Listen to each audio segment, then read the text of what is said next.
채널 건강 라디오에 오신 것을 환영합니다. 오늘 저는 간 효소에 대한 자세한 정보를 공유할 것입니다. 간은 우리 몸에서 매우 중요한 부분입니다. 따라서 간이 손상되면 매우 위험하므로 간 효소가 높을 경우 끝까지 경청하여 어떻게 해야 하는지 알아두세요.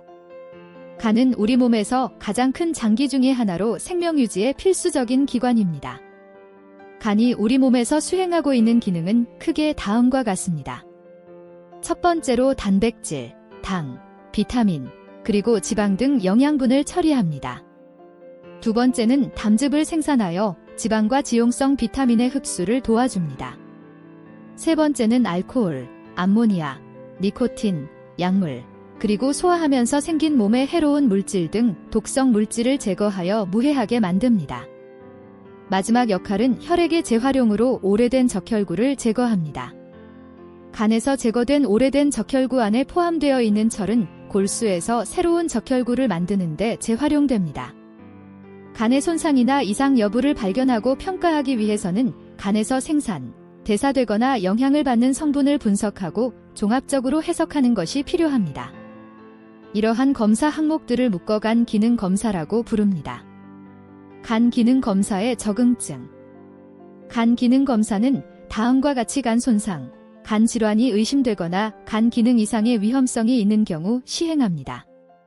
간염 바이러스에 대한 노출 가능성이 있거나 감염 과거력이 있는 사람, 알코올 중독자, 간 질환의 가족력이 있는 사람, 간 손상을 일으킬 수 있는 약물을 복용하는 사람, 간 질환이 의심되는 증상, 피로, 식욕 부진, 오심, 구토, 복부 팽만, 복통, 황달, 짙은 소변 등. 간 질환을 진단받은 경우 주기적인 추적 관찰. 간 기능 검사는 간담독의 질환의 간접적인 증거를 제시합니다. 간 기능 검사는 간 질환에 대한 조기 선별, 추가적인 검사의 필요성 파악, 추적 관찰 등에 도움이 되지만 특정 질환에 대한 진단적 도구로 사용되지는 않습니다. 개별 항목의 비정상 소견은 간 질환 외의 골격근, 췌장, 심장 등 다른 장기의 이상에서도 나타날 수 있으므로 간 기능 검사 항목의 결과를 종합적으로 해석하고 임상적인 상황을 함께 고려하는 것이 유용합니다. 참고 범위는 질병이 없는 건강한 일반인의 검사 결과에서부터 통계적으로 구하는 값이므로 검사실 간에 약간의 차이를 보입니다. 검사 결과를 해석할 때에는 검사를 실시한 진단검사의학과 검사실에서 제시하는 참고 범위를 바탕으로 평가하여야 합니다. 다음으로 간 효소가 많은 사람들이 흔히 묻는 질문에 답하겠습니다. 간 수치가 높다면 간에 문제가 있을까?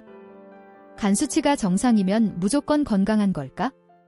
간 수치가 꼭 병의 증세와 일치하는 것은 아니다. 간이 다소 나쁘더라도 간 수치는 정상일 수 있다.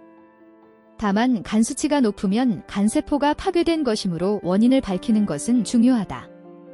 급성간염, 만성간염, 알코올성 간염, 지방간염, 간 손상, 간경변증, 간암, 심근경색 등 질환이 있다면 간 수치가 높게 나타날 수 있다.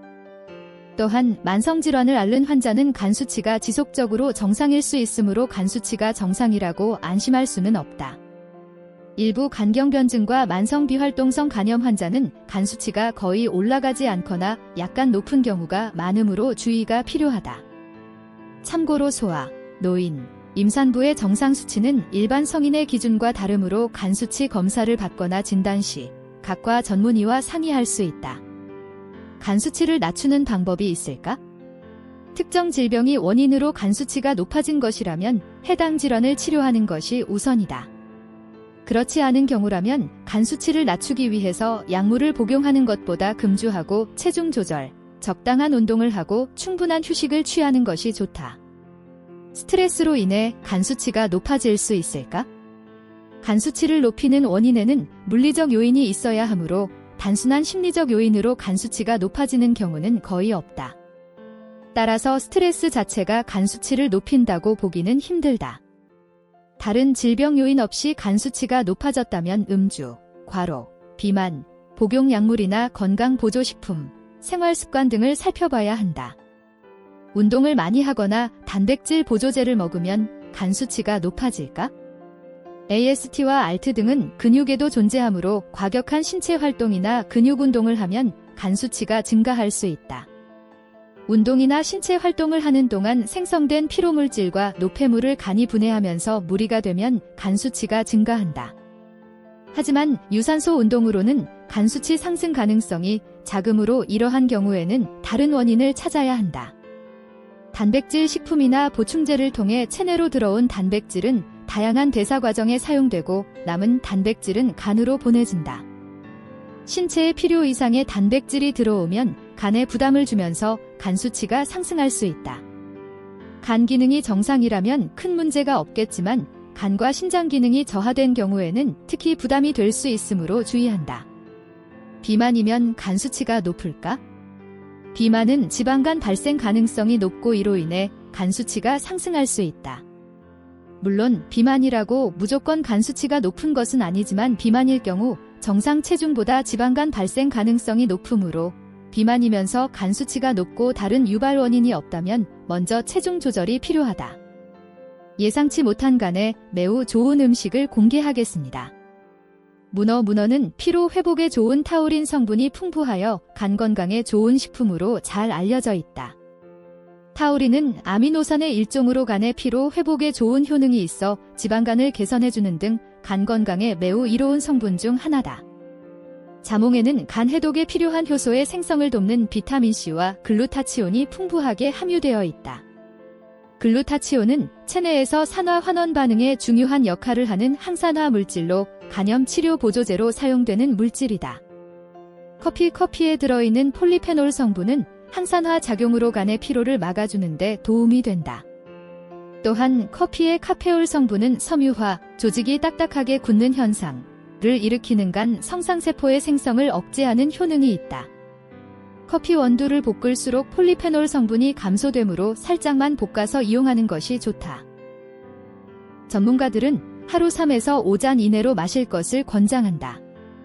울금 불금은 세계 10대 슈퍼푸드에 들어갈 만큼 건강상 여러 가지 좋은 효능을 갖고 있는 식품이다. 특히 간 기능을 향상시켜주는 효능이 있으며 담즙 분비를 촉진하여 콜레스테롤 수치를 조절해주는 작용을 한다. 항염 작용으로 만성염증을 억제하여 면역력을 증가시켜주고 암 증식과 전이를 억제하는 항암 효과도 뛰어난 것으로 알려져 있다. 혈관 건강에도 도움이 되기 때문에 전신 건강에 이로운 식품이다. 마늘에 많이 들어있는 셀레늄과 알리신은 항암 효과가 뛰어난 성분으로 간을 자극하여 간 해독에 관여하는 효소의 분비를 늘려주는 효능이 있다. 항균, 항암 효능이 뛰어나 간암뿐 아니라 여타의 악성 종양의 예방과 치료에 도움이 된다. 브로콜리에는 셀레늄 성분이 많이 함유되어 있어 각종 암 예방에 좋은 식품으로 알려져 있는데 그중 간암, 전립선암, 폐암 등에 특히 효과가 좋은 것으로 알려져 있다. 토마토에 풍부하게 들어있는 라이코펜은 지방간 질환과 염증 및 간암의 방벼류를 현저하게 감소시켜준다는 연구 결과가 있다. 토마토에는 구연산, 사과산, 호박산, 아미노산, 루틴, 단백질, 당질, 회분, 칼슘, 철, 인, 비타민 A, 비타민 B1, 비타민 B2, 비타민 C, 식이섬유 등 영양성분이 풍부하게 들어있는 슈퍼푸드다. 비타민 C의 경우 토마토 한 개의 하루 섭취 권장량의 절반가량이 들어있다. 토마토에는 라이코펜, 베타카로틴 등 산화 물질이 많이 들어있어 각종 성인병 예방과 면역력 증강에도 좋은 식품이다. 토마토의 라이코펜 성분은 가열 시 훨씬 더 증가되고 소화 흡수율도 높아지므로 올리브유 등에 살짝 익혀서 섭취할 것을 권장한다. 간 효소가 높은 사람들에 대한 건강 지식을 방금 공유했습니다. 더 유용한 정보가 있기를 바랍니다. 저장하여 언제든지 다시 들을 수 있습니다. 많은 사람들과 공유하는 것을 잊지 마세요. 궁금하신 점 아래에 댓글을 달아주시면 답변 드리겠습니다. 안녕, 또 만나요.